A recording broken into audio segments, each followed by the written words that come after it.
అందరికీ నమస్కారం. జై శ్రీమన్నారాయణ. మిమ్ములను పుత్రపౌత్రాభివృద్ధిగా సూర్య చంద్ర అంగారక బుధ గురు శుక్ర శని రాహుకేతువులు అనే నవగ్రహాలు ఆశీర్వదించుగాక అని ఆశీర్వచనము చేసే పద్యం ఇదిగో వినిపిస్తున్నాను. భానుడు తగ మీకు భవ్యతేజం బిచ్చు, కరుణచంద్రుడు మీకు కాంతినిచ్చు,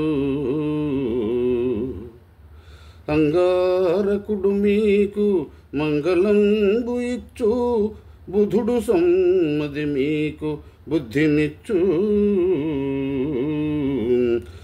బృహస్పతి మీకు నిర్మలమతి ఇచ్చు, రయ శుక్రుడు మీకు హర్షమిచ్చు, శని రాహువులెప్పుడు శక్తి బలం బిచ్చు, కేతువు మీకు విఖ్యాతినిచ్చు,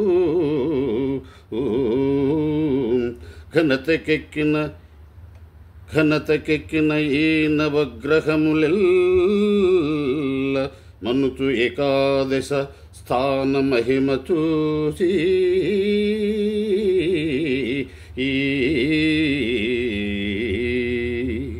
11వ స్థానంలో అన్ని గ్రహాలు మంచిని చేస్తాయి.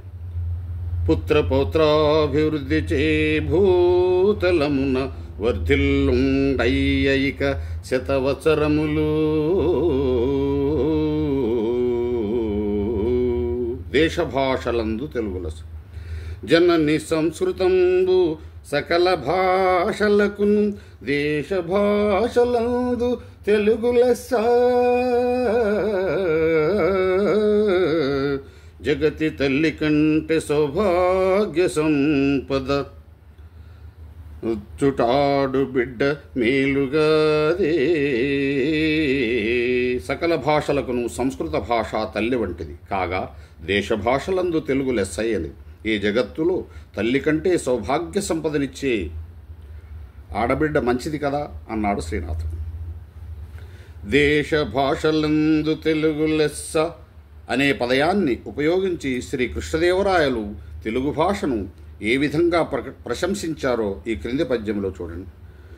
తెలుగు నేలయన్న దేశంబు తెలుగేను, తెలుగు ఏలయన్న దేశంబు తెలుగేను, తెలుగు వల్లభుండ తెలుగు కాడ, ఎల్ల నృపులు గల్వ నెరగవేయాడి,